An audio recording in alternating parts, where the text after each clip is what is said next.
जय श्री राम, जय बाबा महाराज जी की। मैं नेहा आप सभी लोगों का फिर से एक बार स्वागत करती हूँ हमारे YouTube चैनल देव संस्कृति में। आप सभी लोगों को मेरा सादर प्रणाम। तो आज मैं फिर आपके सामने बाबा महाराज जी से जुड़ी एक और कहानी लेकर के आई हूँ। यह कहानी बाबा महाराज जी के युवा अवस्था से जुड़ी हुई है। हम सभी जानते हैं कि बाबा महाराज जी ने इस संसार में जन्म लिया सिर्फ मनुष्य जाति का उद्धार करने के लिए। बाबा महाराज जी हनुमान जी का ही एक स्वरूप माने जाते हैं। युवा अवस्था में हमारे बाबा महाराज शरीर से लंबे चौड़े, मुख पर एक अलग सा तेज और सर पर लंबी लंबी जटाएं और हाथ में चिमटा कमंडल लिए दिखाई पड़ते थे। ये कहानी भी बाबा महाराज जी की तप भूमि नीब करोड़ी गांव से जुड़ी हुई है। उस समय बाबा महाराज एक स्थान पर नहीं रुकते थे। वह जन कल्याण के लिए एक जगह से दूसरी जगह जाते रहते थे।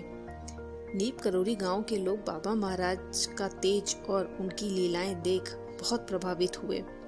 गांव के लोगों ने बाबा महाराज को वहीं रुक जाने का आग्रह किया। बाबा महाराज अपने भक्तों को कैसे मना कर पाते। उन्होंने नीब करोड़ी गांव को अपनी तप साधना के लिए चुन लिया। गांव में एक तालाब के किनारे एक स्थान को ही बाबा महाराज जी ने अपने तप के लिए चुन लिया। उस भूमि के नीचे उन्होंने एक गुफा का निर्माण करवाया और उसी गुफा में बाबा महाराज तप साधना के लिए चले जाते थे।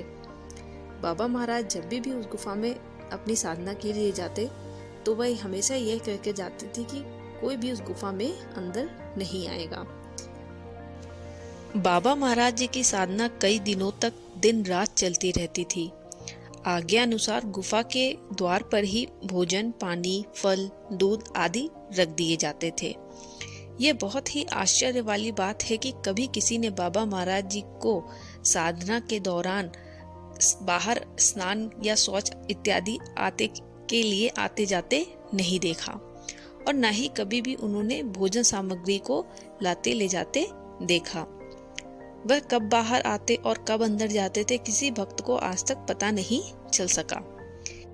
एक दिन की बात है जब साधना के दौरान एक भक्त बिना पूछे गुफा में प्रवेश कर गया और कुछ ही पलों में वह चिल्लाता हुआ गुफा के बाहर भाग आया और गिरकर बेहोश हो गया। जब थोड़ी देर बाद उसे होश आया तब लोगों ने उससे पूछा कि क्या हुआ अंदर, तुमने क्या देखा। तब वह भक्त बोला कि अंदर तो बाबा महाराज जी लेटे हुए थे जैसे किसी समाधि की तरह और उनके शरीर पर बड़े बड़े नाग फन फैलाए बैठे हुए थे, जैसे वह नाग बाबा जी के शरीर से खेल रहे हों। शायद एक आम इंसान के लिए यह बहुत बड़ी बात हो सी, लेकिन हमारे बाबा महाराज तो खुद हनुमान जी का ही एक स्वरूप थे। तो यह तो बस एक तप साधना का दृश्य था। धन्य है हमारे बाबा महाराज जी। तो आज की कहानी में बस इतना ही। अब मैं मिलूंगी आपसे अगले एपिसोड में बाबा महाराज जी की एक नई लीला के साथ। तब तक के लिए धन्यवाद। जय बाबा महाराज जी की। आप सभी लोगों पर बाबा महाराज जी की कृपा दृष्टि हमेशा बनी रहे। जय गुरुदेव।